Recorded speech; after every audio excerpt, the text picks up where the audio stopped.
آرائش اور سے جو پڑی ہوئی زندگی ہے، جس میں ہم واک نہیں کرتے، ہم تیراکی نہیں کرتے، ہم ایکسرسائز نہیں کرتے، ہم کام کرنے کے عادی نہیں ہیں، ہم پیدل نہیں چلتے، یہ اس کی بڑی وجہ ہوتی ہے ہمارے جسم میں اس کے بڑھنے کی. اور پھر ایسی غذائیں استعمال کرنا جو جس میں کولیسٹرول بڑھانے کی وجہ بنتی ہیں، جیسے کہ غیر محفوظ غذائیں جنہیں کہہ سکتے ہیں آپ، ان ہیلدی ڈائٹس جو ہے استعمال کرتے ہیں ہم، جیسے ہمارے فاسٹ فوڈڈ آئٹمز ہیں اور بہت زیادہ مرغن چیزیں، مسالے دار چیزیں بہت زیادہ ان کا استعمال کرنا، یہ ہمارے جسم میں کولیسٹرول کے عموماً بڑھنے کی وجہ بنتی ہے. اس کی علامات جو ہیں اس کی اگر ہم بات کریں تو ابتدائی طور پر جو اس کا مریض ہوتا ہے اس کا سانس پھولنا شروع ہوتا ہے. ٹھیک ہے. اس کی دل کی دھڑکن، ہارٹ بیٹ جو ہے وہ بڑھتی ہوئی نظر آتی ہے، اس کی مقدار زیادہ ہوتی ہے. اس کو چلتے ہوئے جو ہے وہ بہت جلد تھکاوٹ کا احساس ہونا شروع ہو جاتا ہے.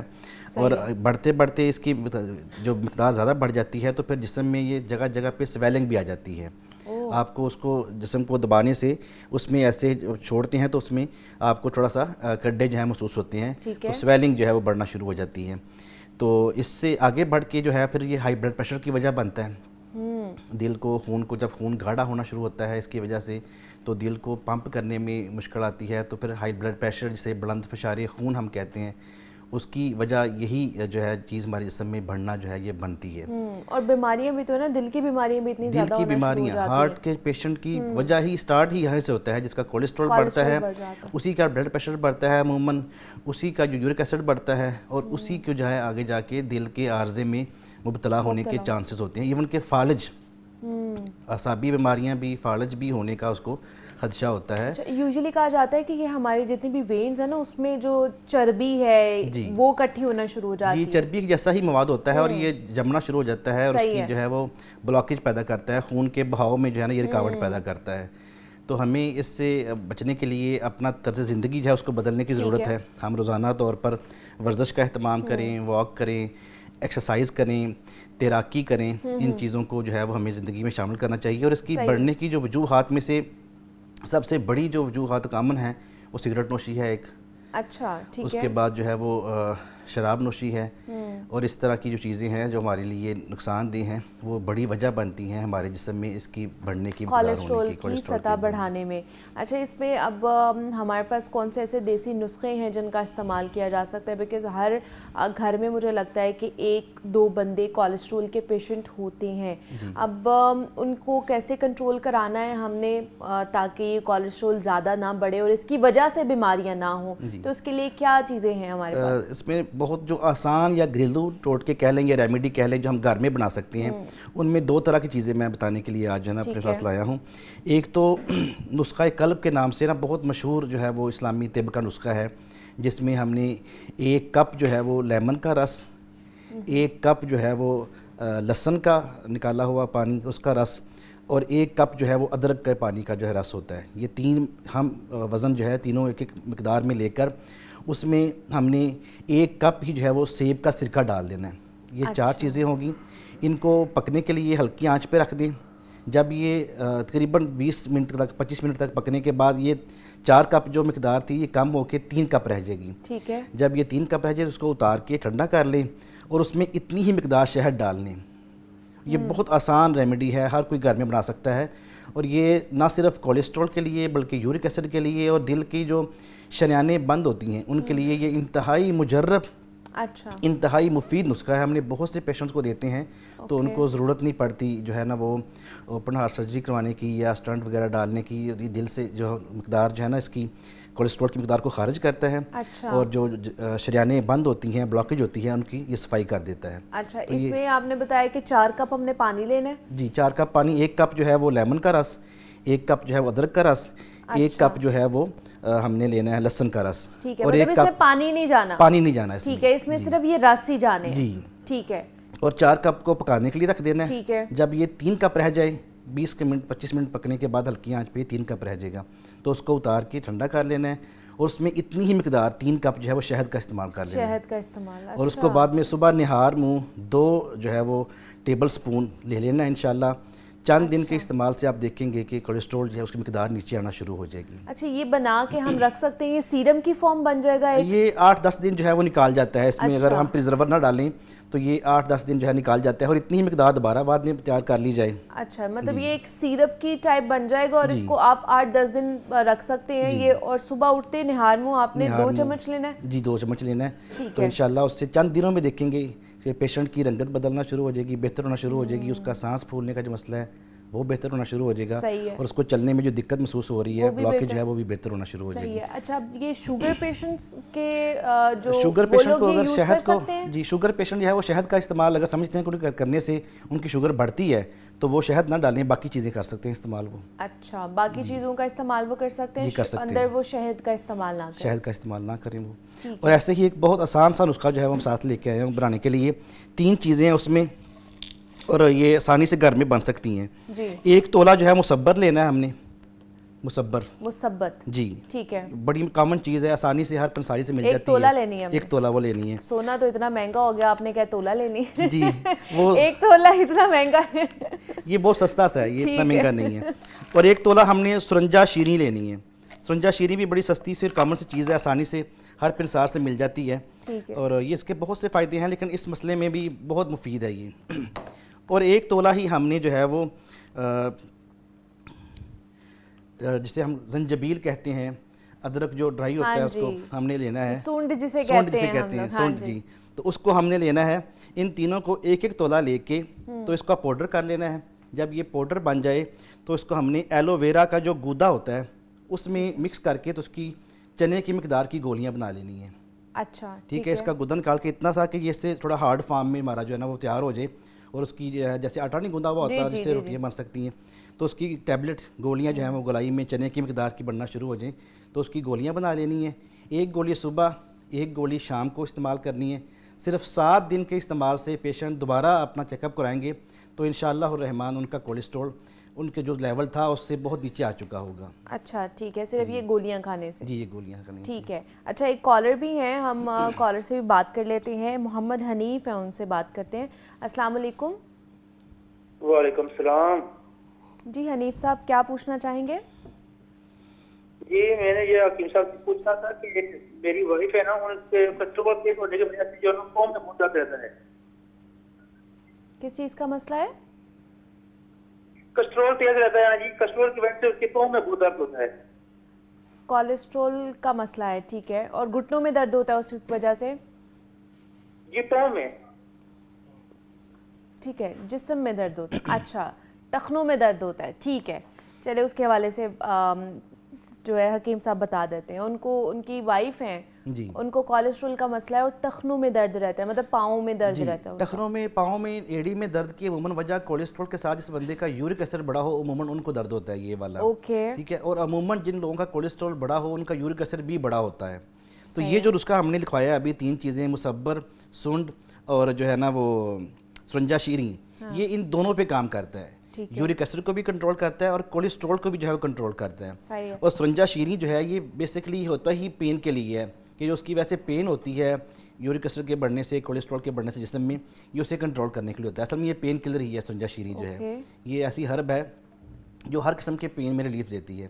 تو یہ جو 3 چیزیں ہم نے بتائی ہیں, جو بھائی نے کال کی ہے اپنی وائف کے لیے, انہیں یہ بنا کے استعمال کروائیں. انشاءاللہ 7 دن میں 7 دن بعد دوبارہ ٹیسٹ کروائیں گے تو ان کا کولیسٹرول اور یورک ایسڈ دونوں کا لیول کم ہو چکا ہوگا. دونوں کا لیول کم ہوگا. اچھا جن کو ہائپر ٹینشن کا پرابلم ہے یا جن کو ساتھ ساتھ شوگر بھی ہوتی ہے, وہ لوگ بھی اس چیز کا استعمال, اس میں کوئی ایسی چیز نہیں ہے جو شوگر کے لیے نقصان دہ ہو. یہ تینوں چیزیں شوگر کے لیے نقصان دہ نہیں ہیں, شوگر پیشنٹ ان کو استعمال کر سکتے ہیں. ٹھیک ہے. اور یہ ہائپر ٹینشن جن کو بی پی کا بھی پرابلم ہے وہ بھی کر سکتے ہیں, نو ایشو. اور جن لوگوں کو ساتھ ساتھ بہت سے لوگ ہیں جن کو گردوں کا بھی پرابلم ہوتا ہے کولیسٹرول کے ساتھ یا یورک ایسڈ کے ساتھ, وہ لوگ بھی کر سکتے ہیں اس کا استعمال؟ بالکل کر سکتے ہیں. ان میں ایسی کوئی چیز نہیں ہے جو کڈنی کے لیے جو ہے وہ ہارمفل ہو. اوکے. کولیسٹرول کے حوالے سے ہم بات کر رہے تھے کہ کون سی ایسی غذائیں ہیں اور خاص طور پہ کون سے ایسے نسخے ہیں جن کا استعمال آپ کر سکتے ہیں کولیسٹرول کو کنٹرول کرنے کے حوالے سے. حکیم محمد قیصر شہزاد ہمارے ساتھ موجود تھے. حکیم صاحب بہت شکریہ کہ آپ آئے, اس کے اوپر بات کی. جناب ہر سال آج کے دن یعنی کہ 20 نومبر کو دنیا بھر میں بچوں کا عالمی دن منایا جاتا ہے, اور جو ہمیں یہ یاد دلاتا ہے کہ ہر بچہ تعلیم کا بنیادی حق رکھتا ہے. ایسی تعلیم جو اس کی شخصیت کو نکھارے، اس کی ذہنی اور جذباتی نشو و نما کو سہارا دے اور اسے محفوظ، بااعتماد اور تخلیقی ماحول فراہم کرے۔ اب اس دن کا پیغام یہ ہے کہ ہم بچوں کی ابتدائی تعلیم کو سنجیدگی سے لیں، کیونکہ زندگی کے پہلے چند سال ہی وہ بنیاد ہوتے ہیں جن پر مستقبل کی کامیاب عمارت کھڑی ہوتی ہے۔ صحیح عمر میں اسکول کا آغاز کرنا، پھر مثبت گھریلو ماحول دینا اور بیلنسڈ ٹیکنالوجی کا استعمال بچے کی سیکھنے کی ایک تو رفتار کو بڑھاتا ہے، دوسرا اس کی شخصیت اور اس کے اعتماد پر گہرا اثر بھی ڈالتا ہے۔ چونکہ آج ورلڈ چلڈرن ڈے منایا جا رہا ہے تو ہمیں یہ سوچنے کا موقع دیتا ہے آج کا دن کہ ہم اپنے بچوں کو کس طرح ایسی تعلیمی بنیاد فراہم کریں جو انہیں روشن مستقبل کی طرف لے کر جائے۔ تو آج کے پروگرام میں ہم بچوں کی تعلیم کے حوالے سے بات کریں گے، جو والدین کے لیے بھی بہت اہم ہے کہ وہ اپنے بچوں کو کس عمر میں اسکول داخل کروائیں، ان کی عمر کون سی ہونی چاہیے اور اس کے اندر کون کون سے ایسے پہلو ہیں جن کو مد نظر رکھنا چاہیے آج کے والدین کو۔ تو اس پر بات کرنے کے لیے رضا الرحمان صاحب ہمارے ساتھ موجود ہیں، ماہر تعلیم ہے، ایجوکیشنسٹ ہیں، ان سے بات کرتے ہیں۔ رضا صاحب آپ کو ویلکم کہتے ہیں جاگو لاہور میں، کیسے ہیں آپ؟ ٹھیک ٹھاک ہیں؟ جی میں ٹھیک ٹھاک، thank you very much for inviting me. Raza sahab آج ورلڈ چلڈرن ڈے منایا جا رہا ہے، تو آج کا دن بہت کچھ یاد دلائے گا ہمیں، وہ چاہے تعلیم کے حوالے سے ہو یا بچوں کے حقوق کے حوالے سے ہو۔ تو ہم نے آج تعلیم کو سر فہرست رکھا ہے کہ اس کے اوپر بات کرنی ضروری ہے۔ اگر یہی ایلیمنٹ یا یہی فیکٹر آپ کا اچھا ہوگا، باقی زندگی آپ کی اچھی گزرے گی۔ تو بچوں کو اگر یہاں سے سٹارٹ کر لیا جائے کہ کس عمر میں تعلیم حاصل کرنے کے لیے ہمیں اسکول بھیجنا چاہیے، بیکاز اس میں بھی بہت سی چیزیں ہمیں ڈفرینس آتا ہے سوسائٹی میں۔ کچھ کہتے ہیں 3 سال کی عمر میں جائے، کچھ کہتے ہیں 4 سال، 5 سال، 6، 7 سال کی عمر میں جائے۔ تو آپ کیا سجیسٹ کرتے ہیں کس سال میں بچے کو داخل کرانا چاہیے؟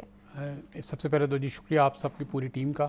اور پاکستان میں اس وقت جو ہر سال پلے گروپ میں بچے جاتے ہیں وہ تقریباً 35 سے 40 لاکھ ہیں۔ تو 40 لاکھ بچوں کی تعلیم کو ڈائیورسفائی کرنا یا انڈرسٹینڈ کرنا یا ان کے لیے پلیٹ فارمز کی اویلیبلٹی کرنا، ان کے پیرنٹس کا معیار جانچنا، ان کے ٹیچرز کا، ان کے علاقے کا معیار جاننا، تو یہ تھوڑا ویری کرے گا ہر علاقے پہ، ہر پیرنٹ کے اوپر۔ اور دنیا میں بہت سارے سسٹم رائج ہیں، یعنی وہ دنیا میں یہ سسٹم بھی رائج ہے، جیسے سنگاپور ہے، چائنا ہے، فن لینڈ جس کو سراہا جاتا ہے۔ یہاں 6 سال اور 6-7 ماہ کا بچہ عمومی طور پہ اسکول جوائن کرتا ہے۔ 6-7 ماہ کا بچہ؟ نہیں 6 سال 6 ماہ کا بچہ، 6.5 سال کا یا 6 سال 7 ماہ کا، جی ان کا یہ کرائٹیریا ہے۔ تو اس سے پہلے ان کے پیرنٹس ان کی ہوم اسکولنگ کرتے ہیں، ان کو پڑھاتے ہیں، سمجھاتے ہیں، تعلیم و تربیت کرتے ہیں۔ تو وہ جو دراصل ہمارے یہاں پہ یہ معاملہ ہے نا، بہت سارے پیرنٹس ورکنگ بھی کرتے ہیں، بہت سارے پیرنٹس جو ہیں وہ پڑھے لکھے نہیں بھی ہیں، تو وہ بچوں کو شاید ایجوکیٹ نہیں کر پاتے ہیں۔ پہلے ایک کمبائن فیملی سسٹم تھا، اس میں بہت ساری ایک دوسرے کو سپورٹ مل جاتی تھی، دادا تھے، دادی تھیں اور ساتھ چچا وغیرہ، کچھ نہ کچھ ہیلپ ہو جاتی تھی۔ لیکن اب تھوڑا ہمارا ایک ایسا سسٹم ہے جس میں انڈیویجول ہیں، اکیلے ہیں، تو پھر پیرنٹس کو پھر اگر کام پہ جانا ہے تو انہوں نے اپنے بچوں کو کسی جگہ پہ ایڈمٹ کروانا ہے۔ عمومی طور پہ دنیا بھر میں تو ڈے کیئرز کا ایک کانسیپٹ ہے، اور ڈے کیئر میں بچے کی پوری کیئر کی جاتی ہے اور ان کو سارا اس میں پلے کے ذریعے ایکٹیویٹیز کروائی جاتی ہیں۔ تو پاکستان میں تو ابھی یہ کانسیپٹ نیا ہے، چند ایک میں نے دیکھے ہیں ڈے کیئرز، ادروائز جو میجورٹی ہیں، جو آلریڈی اسکول ہیں، کنونشنل اسکول جو آلریڈی ہیں، وہی اپنے آپ کو کہہ دیتے ہیں کہ ہمارے پاس پلے گروپ بھی ہے، ہمارے پاس نرسری بھی ہے، اور پھر پریپ سے آنورڈ ہمارے پاس فارمل اسکولنگ بھی ہے۔ تو پلے گروپ اور نرسری کا جو کانسیپٹ ہے وہ اپنی جگہ پہ ٹھیک ہے، بشرطے کہ اس کے اندر وہی ایکٹیویٹیز کروائی جائیں جو بچوں کی کوگنیٹیو سکلز سے اٹیچڈ ہوں۔ کوگنیٹیو سکلز کو آسانی کے لیے میں یہ بتا سکتا ہوں کہ ذہنی صلاحیت جو ہے اس کو ڈیولپ کرنے کے لیے جو چیزیں استعمال کرتا ہے بچہ، یا جس سے ان کو فائدہ یا ہیلپ مل سکتی ہے، جس میں آپ لرننگ کہہ سکتے ہیں، جس میں آپ انڈرسٹینڈنگ کہہ سکتے ہیں، جس میں آپ کسی چیز کو سمجھنا اور اس کے بعد اس کی پرابلم سالونگ کرنا۔ تو اتنے چھوٹے لیول پہ، پلے گروپ کے لیول پہ یا 3 سال 4 سال کے لیول پہ جو پرابلم سالونگ دنیا بھر میں رائج ہے وہ ٹیچنگ ایڈز کی شکل میں ہے، ایجوکیشنل ٹوائز کی شکل میں ہے، مونٹسری میتھڈ کی شکل میں ہے۔ تو مجھے یہ شرف بخشا اللہ نے کہ 96 میں یہ ایجوکیشنل ٹوائز میں نے انٹروڈیوس کروائے پاکستان میں۔ تو آج آپ کے پلیٹ فارم پہ میں نے یہ بات بھی لوگوں سے کر دی۔ تو اس وقت سے اب تک یہ پاکستان میں رائج بھی ہوئے اور لوگوں نے اپنے اسکولوں میں اس کو امپلیمنٹ بھی کیا۔ تو عمومی طور پہ بچے ان چیزوں سے سیکھتے ہیں, انہی چیزوں سے پرابلم سالونگ کرتے ہیں, انہی چیزوں سے لاجک اور انڈرسٹینڈنگ لیتے ہیں اور دنیا کی ایک سمجھ لیتے ہیں. تو اگر تو آپ چاہتے ہیں, اگر تو آپ سمجھتے ہیں کہ آپ نے 3 سال کی عمر میں کروانا ہے بچوں کو, تو ایسے پلے گروپ اسکول میں کروایا جائے جہاں پہ ان کی مدد سے بچوں کو پڑھایا جاتا ہے, ایجوکیشنل ٹوائز کی مدد سے, ٹیچنگ ایڈس کی مدد سے, مونٹسری کٹ کی مدد سے. مونٹسری میتھڈ آف ٹیچنگ دنیا میں بہت سارے ممالک میں رائج ہے اور بڑا زبردست میتھڈ ہے جس میں کہ آپ کو بچوں کو بہت ساری چیزیں ایسی سکھائی جاتی ہیں جو ان کو ہینڈ اینڈ آئی کوآرڈینیشن کے ذریعے سکھائی جاتی ہیں, سینسری کے ذریعے سکھائی جاتی ہیں, میتھس کے ایسے سسٹم کے ذریعے سکھائی جاتی ہیں کہ جس میں بچوں کو کچھ لکھنا نہیں پڑتا, اپنے برین کی ایکٹیویٹی سے, مینٹل میتھ سے بچہ بہت سارے کام کر لیتا ہے. تو اگر آپ بچے کو اتنا کیپیبل کر دیں اور اس کے بعد پھر آپ اس کو پریپ میں اسکولنگ, جب فارمل اسکولنگ شروع کریں تو وہ بہتر سسٹم رہتا ہے. بیکاز بہت سی ایسی جو باہر کے لوگوں کی جو وہ اپنے بچوں کی لگا رہے ہوتے ہیں اسکول کی کہ وہ میتھس کس طرح ایسے ایسے ہاتھ کے ساتھ, اور وہ اپنے برین کو اس وقت فوری طور پر جو ہے نا وہ چلا رہے ہوتے ہیں. چھوٹے چھوٹے بچے ہوتے ہیں, کوئی ان کے پاس کاپی پین نہیں ہوتا, کوئی ان کے پاس کیلکولیٹر نہیں ہوتا, اور وہ فوری طور پر میتھس کر رہے ہوتے ہیں. تو یہ ان کی کوگنیٹو ڈیولپمنٹ جو ہے نا اتنی اچھی انہوں نے کی ہوتی ہے. اچھا یہ بھی بتا دیں, اسکول جانے سے پہلے, اب جیسے ہوم اسکولنگ کے اوپر بھی ہم نے ایک شو کیا تھا اور آج کل بہت زیادہ اس کو پروموٹ بھی کیا جا رہا ہے, اور باہر کے ملک میں تو ہے بھی, یہاں پر پاکستان میں بھی میں نے دیکھا ہے کہ کچھ لوگ ہیں, کچھ پیرنٹس ہیں جو ہوم اسکولنگ کو زیادہ اڈاپٹ کر رہے ہیں. ہوم اسکولنگ کے لیے کیا کیا چیزیں ریکوائرڈ ہوتی ہیں, اور کیا ہوم اسکولنگ کے بعد بچوں کو کون سی ایج میں ہمیں اسکول میں داخل کرانا چاہیے؟ اچھا ہوم اسکولنگ کے حوالے سے بات کر رہے تھے. جو ہوم اسکولنگ کا میں نے ذکر کیا کہ یہ کروانی چاہیے, میرا خیال ہے کہ یہ تو تمام والدین کو کروانی چاہیے, اور ہوم اسکولنگ جو والدین کروا سکتے ہیں, میرا خیال ہے کہ تھوڑا سا پہلے ایجوکیشن بھی لینی پڑتی ہے آپ کو. اگر آپ بالکل بچوں کو نہیں سمجھتے ہیں, اگر آپ بالکل بچوں کی ایجوکیشن کو نہیں سمجھتے ہیں, تو پھر آپ ہوم اسکولنگ شاید نہ کروا سکیں, یا اگر کروائیں گے تو اس میں ضرور خامیاں موجود ہوں گی. تو آپ تھوڑا سا اپنے آپ کو ایجوکیٹ کریں. آج ایک ایسا دور ہے جہاں بہت ساری انفارمیشن موجود ہے, آپ کے پاس بہت سارے اے آئی ٹولز موجود ہیں جس کی مدد سے آپ انڈرسٹینڈنگ لے کے اپنے آپ کو سمجھا کے وہ چیزیں بچوں پہ امپلیمنٹ کر کے آپ ان سے رزلٹ لے سکتے ہیں. دیکھیں منیبہ, جو والدین کا اور بچوں کا جو آپس میں ایک رشتہ ہوتا ہے یا ایک تعلق ہوتا ہے, وہ اتنا بانڈنگ اس کی اسٹرانگ ہوتی ہے کہ بچہ ان کے پاس بہت سیف محسوس کرتا ہے, بہت سیکیور محسوس کرتا ہے, بہت کمفرٹیبل محسوس کرتا ہے. اور اگر صرف ان 3 چیزوں کو ہی اسکول میں امپلیمنٹ کر دیا جائے کہ بچہ اگر اسکول چلا جائے تو ٹیچر کے ساتھ کتنا سیف ہے, تو وہ والدین جتنا سیف تو نہیں ہے, نہ اتنا سیکیور ہے, نہ اتنا کمفرٹیبل ہے. اس کا ایک لیول ڈفرینٹ ہوگا, والدین سے تو کم از کم بہت فرق ہوگا.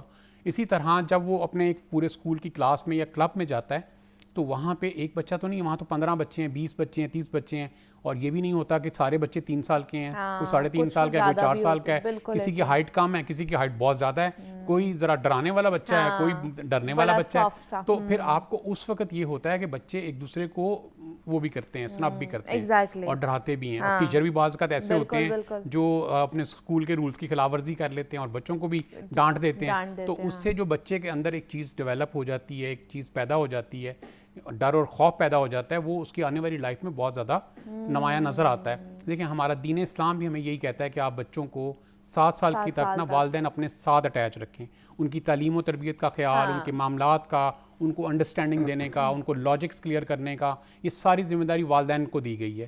تو اگر والدین یہ کام خود کریں, اور اس کی ایکسپیریمنٹس موجود ہیں, میں نے بھی جو اپنے پچھلے 2-3 سال ریسرچ کی ان والدین کے اوپر جن والدین نے اپنے بچوں کو بہت ارلی ایج میں اسکول داخل کرا دیا, اور ان والدین نے جنہوں نے اپنے بچوں کو 6 کے قریب اسکول میں داخل کرایا, تو ان دونوں کو جب ہم نے کمپیریزن کیا تو جو بچے 6 سال کی عمر میں داخل ہوئے تھے وہ بچے زیادہ کانفیڈنٹ تھے, بہت زیادہ کانفیڈنٹ تھے, وہ بچے بہت زیادہ کلیئر تھے, بہت زیادہ کوسچنز کرتے تھے آپ کے ساتھ, بہت زیادہ سوال و جواب کرتے تھے. ان کے ذہن میں سوچنے کی صلاحیت دوسرے بچے جو 3 سال کی عمر میں آئے تھے ان سے بہت زیادہ تھی. اور کانفیڈنٹ ہونے کا ایک مطلب یہ بھی ہوتا ہے کہ وہ بہادر تھے. تو دوسرے بچوں کو جب میں آپ کو ان کی ساری وہ چیزیں نہیں بتا رہا کہ وہ چلیں خامیاں سی آ جاتی ہیں, لیکن یہ فائدے ملیں گے آپ کو جب آپ اپنے بچے کو خود ٹرین کریں گے. بٹ ہمارے رضا صاحب یہ بھی پرابلم ہے نا, 6 سال کے بچے کو نہیں لیتے ہیں, نہ پریپ میں لیتے ہیں نہ نرسری میں لیتے ہیں. وہ کہتے ہیں 6 سال کا بچہ یہاں تو 1 میں ہونا چاہیے, وہ اس سے چھوٹی کلاس میں لیتے ہی نہیں ہے. یہ بہت ہی اچھا, بڑا اچھا سوال کیا آپ نے, کیونکہ یہ موقع کی مناسبت سے ہے.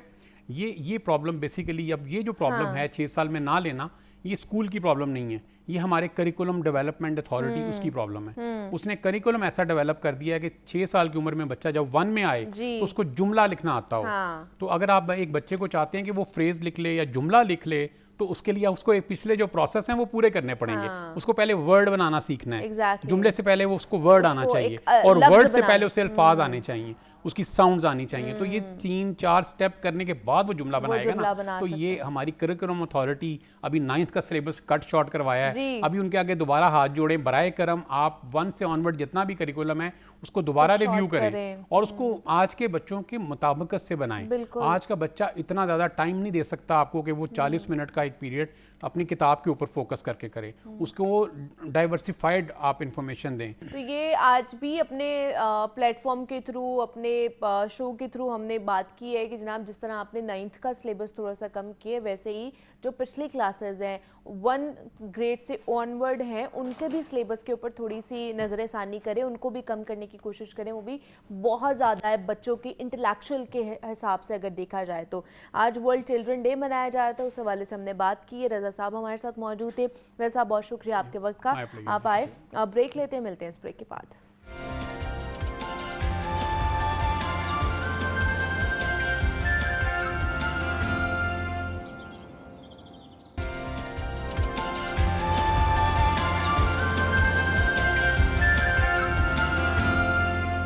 Welcome back to Jaago Lahore. جناب دنیا بھر میں مہاجرین کے متعلق نہ صرف بحث جاری ہے بلکہ ان کی آمد و رفت کو محدود سے محدود کیا جا رہا ہے. امریکہ میں ورک ویزا سے لے کر اسٹوڈنٹ ویزا تک کے لیے کڑے سسٹم سے گزرنا پڑ رہا ہے. اس حوالے سے برطانیہ نے بھی گزشتہ 2 مہینے سے مسلسل اپنی پالیسیز کو تبدیلی کے مراحل سے گزارنا شروع کیا ہے. اب جس کے بعد مختلف فورمز پر یہ بھی بحث چل رہی ہے کہ برطانیہ کا رخ نہیں کرنا چاہیے. ویسے تو پاکستانیوں کی ایک بڑی تعداد ہے جن میں اسٹوڈنٹس کی اکثریت ہوتی ہے اور ہر سال وہ برطانیہ جاتے ہیں تعلیم کے لیے اور روزگار کے حصول کے لیے. اس لیے ہم اسی مناسبت سے آج یہ جانیں گے کہ نئے جو یو کے قوانین ہیں ان کے بعد جو پاکستانی وہاں پر موجود ہے اس وقت وہ کیسے متاثر ہوں گے, اور جو اب جانے والے ہیں یا جو یہ چاہ رہے ہیں کہ ہم وہاں پر موو کر جائیں وہ کیسے اس قوانین سے جو بھی نئے لاز آ رہے ہیں وہ ان سے متاثر ہوں گے اور ان کو کیا کرنا چاہیے. اس پر بات کرنے کے لیے نعمان چٹھا صاحب نے ہمیں آج کے شو میں جوائن کیا ہے جو کہ امیگریشن لا ایکسپرٹ ہے, تو ان سے بات کرتے ہیں. نعمان صاحب آپ کو خوش آمدید کہتے ہیں جاگو لاہور میں. کیسے ہیں آپ, ٹھیک ٹھاک ہیں؟ اللہ کا شکر, بالکل ٹھیک. نعمان صاحب یہ جو آج کل نئے لاز کی بات ہو رہی ہے, یو کے کی نیو اسائلم پالیسی بھی آئی ہے, اس کے علاوہ پہلے بھی ہم نے دیکھا کہ انہوں نے بہت زیادہ لاز اسٹرکٹ کر دیے ہوئے تھے. اب جو نئے لاز آئے ہیں اس کی وجہ سے پاکستانیوں کو کیا کیا چیزیں فیس کرنی پڑ سکتی ہے؟ جی thank you very much for your invitation. جو ریسنٹ جس کے اوپر بہت زیادہ شور مچا ہے یہ بیسیکلی ان کی جو شبانہ منسٹر ہیں انہوں نے ایک اسٹیٹمنٹ دیا کہ ہم immigration rules regarding asylum seekers اس کو ہم اسٹرکٹ کرنے جا رہے ہیں. ٹھیک ہے. اسائلم سیکر کی ڈیفینیشن میں آپ کو اس طرح بتا دیتا ہوں. ٹو اسٹارٹ ود, اسائلم وہ بندہ اپلائی کر سکتا ہے جو یہ ثابت کرے کہ اس کی اپنی زندگی اپنے ملک کے اندر سیف نہیں ہے اور اس وقت کی حکومت یا اس کو پروٹیکشن دے نہیں سکتی یا دینا نہیں چاہتی اور وہ آگے کسی ملک میں اسائلم اپلائی کرتا ہے. یو کے نے بھی جو ریسنٹلی جو اناؤنسمنٹس کی ہیں اس حوالے سے انہوں نے بیسیکلی جو زیادہ ایک دم پوری دنیا میں یا ایک میڈیا میں جو بات پھیلی ہے that is about the asylum seekers. پہلے کیا تھا کہ اگر آپ جا کے اسائلم کلیم کرتے ہیں تو آپ کو تمام پیسے ان کی گورنمنٹ دیتی تھی, کھانا پینا رہنا گھر, اور اگر آپ کو ریفیوجی سٹیٹس جب آپ کا اسائلم کا کلیم اپروو ہو جاتا تھا تو آپ کو ریفیوجی کا سٹیٹس مل جاتا تھا تو پھر بھی آپ کو ریاست سب کچھ دیتی تھی. ٹھیک ہے. اور 5 سال بعد جب آپ کو ریفیوجی سٹیٹس کے 5 سال بعد آپ کو انڈیفینٹ مل جاتا تھا کہ پرماننٹ شہری, مطلب آپ وہاں کا شہری ہو گئے. ٹھیک ہے. اب انہوں نے کہا جی کہ ہم 2 چیزیں اس میں جو بیسک 2-3 چیزیں انہوں نے کی ہیں. ایک انہوں نے کہا جی وہ جو 5 سال کا ڈوریشن ہے نا وہ 20 سال کا کر دیا, وہ ہم 20 سال کا کر رہے ہیں. اور جب پہلے ریفیوجی کا سٹیٹس دیتے تھے نا, جب کیس اپروو ہو جاتا تھا تو 5 سال کا آپ کو ویزا مل جاتا تھا. ٹھیک ہے. اب انہوں نے کہا جی ہم وہ 30 منتھس کا کریں گے، یعنی 2.5 سال کا کریں گے، اور پھر ہر 2.5 سال بعد، پہلے کیا تھا آپ کا 5 سال کا ہو گیا، 5 سال بعد آپ کو انڈیفینٹ مل گیا، اب انہوں نے کہا جی ہم 30 منتھس کے بعد اس کو ریویو کریں گے کہ جن بنیادوں کے اوپر، فار ایگزامپل ایک پاکستانی بندہ ہے، اس نے جا کے اس کا تعلق میں ایک ایگزامپل دینے کے لیے کہتا ہوں، کسی ایک سیاسی جماعت سے ہے، وہ جا کے کہتا ہے جی کہ مجھے ادھر پاکستان میں یہ پرابلمز ہیں، تو وہ کہتے ہیں جی 30 ماہ بعد ہم دیکھیں گے کہ کیا آپ کی وہ پرابلمز ابھی اس ملک کی برقرار ہیں یا نہیں ہے، اگر نہیں ہے تو you have to go back, اب آپ کا refugee claim would be acceptance would be temporary, not permanent. نمبر 2 انہوں نے کہا جی کہ پہلے کیا تھا، جس کو ریفیوجی سٹیٹس مل جاتا تھا وہ اپنی فیملی کو بلا سکتا تھا، صحیح ہے، اب انہوں نے کہا جی نہیں، صرف ریفیوجی سٹیٹس ملنے پہ آپ فیملی نہیں بلا سکتے، کیونکہ آپ تو خود ہم سے پیسے لے رہے ہیں، سب کچھ ہم کر رہے ہیں۔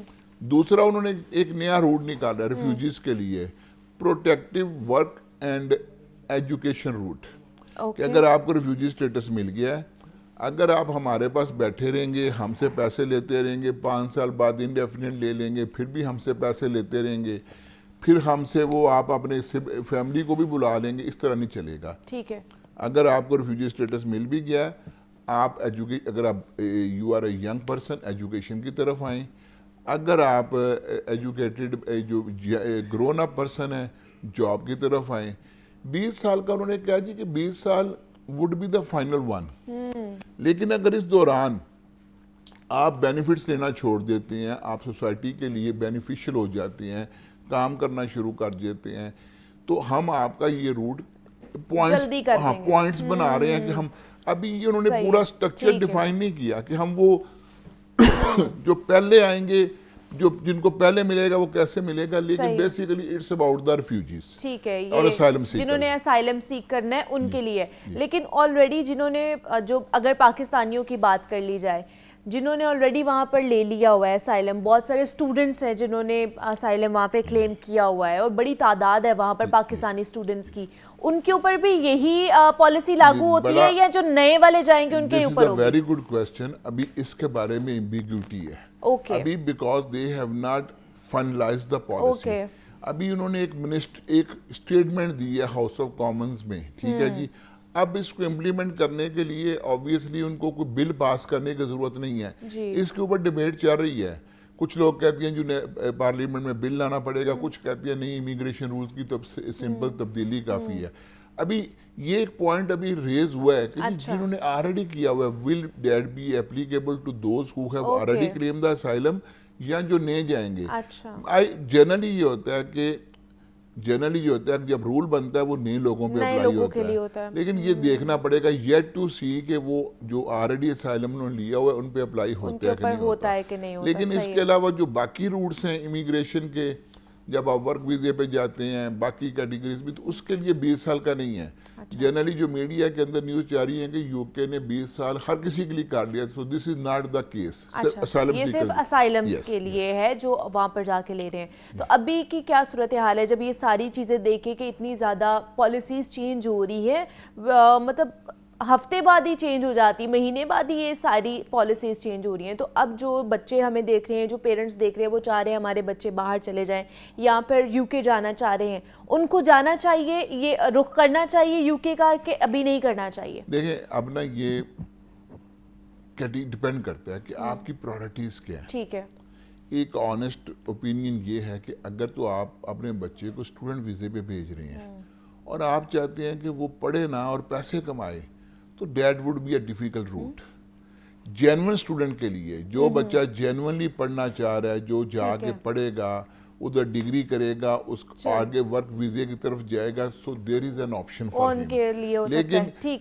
آپ نے جیسے کہا کہ اگر وہ صرف پڑھائی کے لیے جا رہے ہیں تو ان کے لیے پھر وہاں پر سپیس ہے، لیکن انہوں نے جا کے وہاں پر اسائلم لینا ہے تو ان کے لیے وہاں پر نہیں ہے فی الحال۔ بالکل آپ نے یہ کہا کہ اس کے لیے نا ایک ینگ بچہ جب باہر جائے گا اور وہ اسائلم کے چکروں میں پڑ جائے گا، باقی چیزوں میں پڑ جائے گا، یہ ایک شارٹ کٹ تو نظر آتا ہے کہ آپ نے اسائلم اپلائی کیا، مل گیا، دیٹ از فائن۔ لیکن اگر کسی کا نہیں ہوتا، وہ جو ایک ایج ہے آپ کی ایجوکیشن لینے کی، آپ کی اپنی زندگی میں آگے بڑھنے کی، اگر آپ ان چکروں میں پڑ جائیں گے تو ہو سکتا ہے کہ ایونچولی آپ کے ہاتھ میں کچھ بھی نہ آئے. اگر آپ کا اسائلم سکسیسفل ہو گیا وہ بھی اب وہ چینج کر رہے ہیں. تو اسٹوڈنٹ ویزے کے حوالے سے بھی انہوں نے کچھ قوانین چینج کیے ہیں. ایک تو جو یہ ممالک ہے نا یو کے, آسٹریلیا, کینیڈا, ان کی ایک پرابلم ہے. انگریزی کی ایک کوٹیشن ہے you can't eat the cake and have it, کہ آپ کیک کھائیں بھی اور کیک رہے بھی. یہ ممالک چاہتے ہیں کہ ہمیں یہ جو ساؤتھ ایشیا یا ایشیا سے بچے پڑھنے آئیں, ہمیں ڈالرز دیں, ہمیں یوروز دیں, ہمیں پاؤنڈز دیں, اور ہمارے لیے پرابلم بھی کوئی نہ ہو. اچھا. لیکن اس طرح نہیں ہوتا. جب آپ نے انٹرنیشنل اسٹوڈنٹس کو لینا ہے, جب انہوں نے آنا ہے, انہوں نے جابز بھی آبویسلی ان کی ضرورت ہوتی ہے, تو آپ یہ کہیں کہ صرف ہمیں پیسے دیں, ہماری ڈگری لیں اور واپس لے کے چلیں, اور واپس چلیں گے, اس طرح ہوگا نہیں نا. تو دے شوڈ, اب جب وہ کریں گے کیا, آپ دیکھیں یہ بھی کمپٹیشن ہے. یو کے کا, آسٹریلیا کا, کینیڈا کا, ایون امریکہ, ان کے کمپٹیشن ہے as an international recruitment of international students. ٹھیک ہے. اگر آپ نے رولز کو زیادہ ٹائٹ کریں گے تو لوگ بچے دوسری ملکوں میں جانا شروع کر دیں گے. پھر وہ کیا کرتے ہیں, اوہو ہماری تو یہ مارکیٹ ڈاؤن ہونی شروع ہو گئی ہے. اس وقت یو کے کی سب سے بڑی source of income international student recruitment ہے. جتنا پیسہ وہ اس سے کما رہے ہیں, اتنا پیسہ ان کی کوئی انڈسٹری نہیں دے رہی. اب وہ اس کو لوز بھی نہیں کرنا چاہتے, اور اس کے ساتھ جو آنے والی پرابلمز ہیں ان کو فیس بھی نہیں کرنا چاہ رہے, چونکہ ان کی اپنی اکانومی ڈاؤن ہو رہی ہے. اب ان کا لوکل لوگوں کا بھی پریشر آتا ہے جب وہ دیکھتے ہیں کہ اتنے امیگرینٹس آ رہے ہیں, جابز کے اوپر بھی جا رہے ہیں, خود وہ کچھ کرتے نہیں. یہ پرابلم تو ہر جگہ ہی ہے نا, ہر ملک میں ہے, وہ چاہے کینیڈا, آسٹریلیا, امریکہ, ہر جگہ ہی ہے. اب ان کے لوکل لوگ کچھ کرتے نہیں, خود وہ بینیفٹس لیتے ہیں. جب جو امیگرینٹس جاتے ہیں دنیا میں, جہاں بھی امیگرینٹ جاتا ہے وہ محنتی ہوتا ہے, وہ ایفرٹ کرتا ہے, پھر وہ کہتے ہیں کہ یہ کیا ہو رہا ہے. تو دیٹ از دا پرابلم. تو ان کو یہ دیکھنا پڑے گا, جب امیگرینٹس نے آنا, انہوں نے جابس بھی کرنی ہے, انہوں نے پی آر بھی لینی ہے, انہوں نے نیشنلٹی بھی لینی ہے. تو دس از دا پرابلم. جب آپ کچھ لے رہے ہیں, گیو اینڈ ٹیک ہوتا ہے نا, جب آپ کچھ لے رہے ہیں تو آپ نے بھی تو ان امیگرینٹس کو دینا ہی ہے. صحیح ہے, مطلب ابھی ٹو ارلی ٹو سے اینی تھنگ. ابھی جو بھی اس میں مزید اپڈیٹ آئیں گی تو وہ بھی ہم آپ کے ساتھ شیئر کر دیں گے. نعمان چٹھا صاحب ہمارے ساتھ موجود تھے, امیگریشن لا ایکسپرٹ ہیں, یو کے نیو پالیسیز کے حوالے سے ہم بات کرتے ہیں. تھینک یو سو مچ نعمان صاحب کہ آپ آئے, اس کے اوپر بات کی. آگے بڑھتے ہیں جناب, کچھ صحت کے متعلق بات کر لیتے ہیں, اور آپ کو بتائیں کہ حمل کا ضائع ہونا ہر عورت کے لیے نہ صرف جسمانی بلکہ جذباتی صدمہ بھی ہوتا ہے, اور جب یہ بار بار ہو تو اس کے اثرات اور بھی گہرے ہو جاتے ہیں. ریکرنٹ مس کیریجز ایک ایسا حساس موضوع ہے جس پر بہت کم بات کی جاتی ہے, لیکن حقیقت یہ ہے کہ اس کے پیچھے کئی وجوہات چھپی ہوئی ہیں اور اس کا حل موجود ہے. تو آج کے پروگرام میں ہم یہی جاننے کی کوشش کریں گے کہ بار بار حمل ضائع ہونے کی کیا وجوہات ہیں, کس طرح اس کی تشخیص کی جا سکتی ہے, اور جدید طریقہ علاج اور احتیاطی تدابیر کس طرح عورت اور خاندان کے لیے امید اور سکون لے کر آتی ہے. اس پر ہم نے بات کرنی ہے. ڈاکٹر ثنا نذیر ہمارے ساتھ اسٹوڈیوز میں موجود ہیں, گائنیکالوجسٹ ہیں, ان سے بات کرتے ہیں. ڈاکٹر ثنا آپ کو ویلکم کہتے ہیں جاگو لاہور میں. کیسی ہیں آپ, ٹھیک ٹھاک ہیں؟ سو مچ, گڈ مارننگ ایوری ون. ٹھیک. ڈاکٹر ثنا, ریکرنٹ مس کیریجز کے حوالے سے ہم نے بات کرنی ہے, تھوڑا سا بتائیے کہ یہ ہوتا کیا ہے ریکرنٹ میں؟ جی ایسا ہے, اگر ایک دفعہ مس کیریج ہوتا ہے تو سمپل اس کا یہ ہے کہ یہ بہت کامن ہے, ہر 5 کپل میں سے ایک کا مس کیریج ہو جاتا ہے. بٹ دا تھنگ از اگر بار بار مس کیریج ہو رہا ہے اور کنسیکٹیو 3 ٹائمس ہو رہا ہے تو ہم اسے ریکرنٹ مس کیریج بولتے ہیں. اور اس میں آپ ایک سوشلی آپ دیکھیں, جب شادی ہوتی ہے اس کے بعد سب لوگ کہہ رہے ہوتے ہیں گڈ نیوز گڈ نیوز, وہ پوری فیملی فیل کر رہی ہوتی ہے. جب وہ پھر بیڈ نیوز میں کنورٹ ہوتی ہے, لاس ہوتا ہے, اس کے بعد دوبارہ سے گڈ نیوز, پھر لاس, گڈ نیوز. تو اس طرح پیشنٹ تو اسپیشلی کپل بہت زیادہ ڈسٹرب ہو جاتا ہے, اور it's really very very painful experience. اور یہ بہت بڑی ایک آگاہی ہونی چاہیے کہ بہت سارے جو ریکرنٹ مس کیریجز ہوتے ہیں ان کی وجوہات میں سے علاج ہو سکتا ہے. نہیں تو اس کی ریزنز کیا ہیں, کامن ریزنز ہمیں کیا بتاتی ہیں, کس کی وجہ سے یہ بار بار جو ہے آپ کا حمل ضائع یا مس کیریج ہو رہا ہے؟ جی بالکل, بہت امپورٹنٹ ہے یہ جاننا. سب سے امپورٹنٹ جو ہے وہ ہے آپ کا جو بیبی ہے, اگر وہ ایب نارمل بنے, اور وہ کیوں بنے گا, سب سے امپورٹنٹ ہے ایج. اب ایج میں آپ دیکھیں گے 35 سے اوپر ہم فیمیل کی کہتے ہیں, ٹھیک ہے, بٹ 20 سے نیچے بھی اگر ایج ہے تب بھی مس کیریج ریٹ زیادہ ہے. وہ جو فیملیز میں ہے نا کہ جلدی جلدی شادی کر دیں تو پرابلم نہیں ہوگا, نہیں. 17-18 ایئرس کی میری خود پیشنٹس ہیں جن کے مس کیریج ہو رہے ہیں, اور ان بچوں کو تو سمجھ بھی نہیں آتی, ٹین ایج گروپ سے گزر کے آئے ہوتے ہیں, تو وہ ایک مس کیریج ہوتا ہے تو دوبارہ کنسیو کرنے کے لیے کپل کوشش کرتا ہے. اور میرے پاس ایک پیشنٹ ہے ان کے 5 to 6 1 year میں مسکیریجز ہیں اور وداؤٹ ٹریٹمنٹ انہیں لگتا ہے جلد سے جلد کنسیو کریں گے, نیکسٹ ٹائم ٹھیک ہوگا. تو یہ ایک بہت بڑا ہے کہ آپ کی ایج کم ہے تب بھی اور زیادہ ہے تب بھی. اور یہ دوسرا جو سب سے امپورٹنٹ فیکٹر ہے میل. ہم سوچتے ہی نہیں, ہمارے پاس پیشنٹ آتے ہیں میل آرام سے بیٹھے ہوتے ہیں کہ یہ تو میرا ایشو ہی نہیں ہے. نہیں, بہت بڑا کنٹریبیوٹنگ فیکٹر ہے میل کا بھی. اور میل کے بھی اگر ایج 45 سے زیادہ ہے تو مسکیریج ریٹ بڑھ سکتا ہے. اور بھی وجوہات ہیں, ڈی این اے فریگمنٹیشن ہے, لائف سٹائل ہے میل کا, اس سے بھی فرق پڑ سکتا ہے. تو یہ بہت دونوں سائڈ سے جو ہے مسکیریج کی ریزنز ہو سکتی ہیں. اور یہ تو جسٹ ون ریزن میں ایج بتا رہی ہوں, بٹ ادر تھنگ از اگر فیمیل کو دیکھا جائے تو بچے میں پرابلم ہے, یا پھر اگر وہ ٹھیک ہے تو بچے دانی کا ایشو ہے. فار ایگزامپل یوٹرس میں جو ووم جو جسے ہم کہتے ہیں, اگر اس کے اندر کوئی اسپیشلی رسولی ہے یا ایک سیپٹم کہتے ہیں, پردہ ہے, یا پھر انفیکشن ہے اس کی, یا پھر اس کی ساکھ کا مسئلہ ہے, یا وہ بچے دانی کا منہ کہتے ہیں سروکس, اگر وہ کمزور ہے تب بھی مسکیریج ہو جاتی ہے. اور ان میں سے بہت ساری چیزیں ٹریٹیبل ہیں.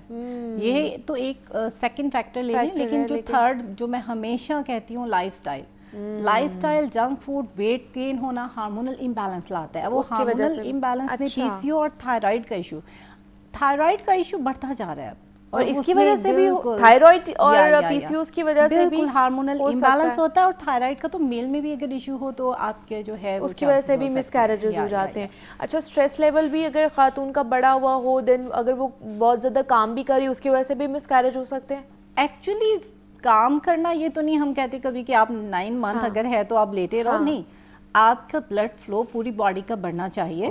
بٹ اگر اسٹریس اتنا ہو جائے کہ وہ کچھ کھا نہ سکیں, کچھ سو نہ سکیں, اور مینٹل ہیلتھ ان کی ڈسٹرب ہو جائے تو اٹ کین بی, ادروائز کوئی ڈائریکٹ ریلیشن نہیں ہے. اس کا ہم یہ کہیں گے, کچھ خواتین ہوتی ہیں نا, وہ کہہ دیتی ہیں جی ہم 9 مہینے ہم نے ریسٹ موڈ پہ رہنا ہے. جی, دونوں طرح سے ہے, تو ایسا نہیں ہے. صحیح ہے, لیکن آپ مین فیکٹر جو ہے وہ اس سے پہلے ہم نے جو ڈسکس کیا ہے, وہ اور بھی فیکٹر جو سب سے امپورٹنٹ ہے جو ہے کچھ آٹو امیون پرابلم ہوتے ہیں. آٹو امیون پرابلم کو سمجھنے کے لیے یہ ہے کہ ہماری باڈی میں جو سیلز ہیں خود ہی باڈی اس کے اگینسٹ کچھ پروٹینز بنانے لگ جاتی ہے, ایک فوج بنا لیتی ہے جو اپنے ہی سیل کو ڈیمیج کرتی ہیں. جب وہ سیل کو ڈیمیج کرتی ہیں تو آپ کی باڈی کا جو بلڈ ہے وہ تھک ہو جاتا ہے. جب تھک بلڈ ہوتا ہے تو وہ جو بیبی کو بلڈ فلو ہوتا ہے وہ کٹ آف ہوتا ہے, اور اس کی وجہ سے سڈن بچہ مسکیریج میں جاتا ہے.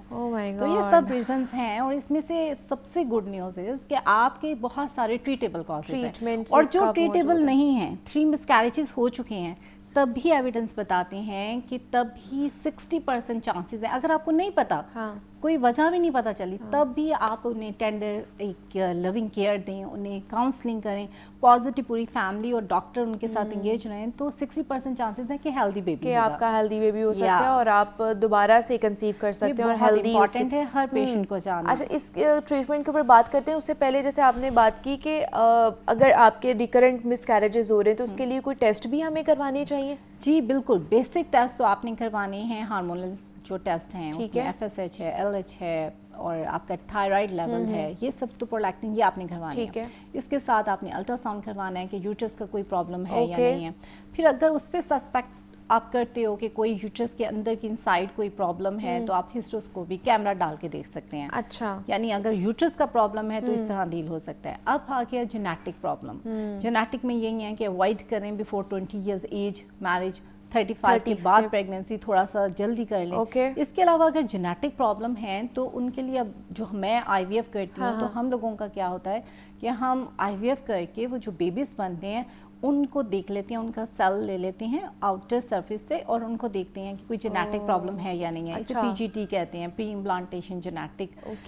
مطلب ایڈوانسمنٹ آ گئی ہوئی ہے. ایگزیکٹلی, اور وہ آ بھی گئی ہے, اور اسے جاننا بہت ضروری ہے.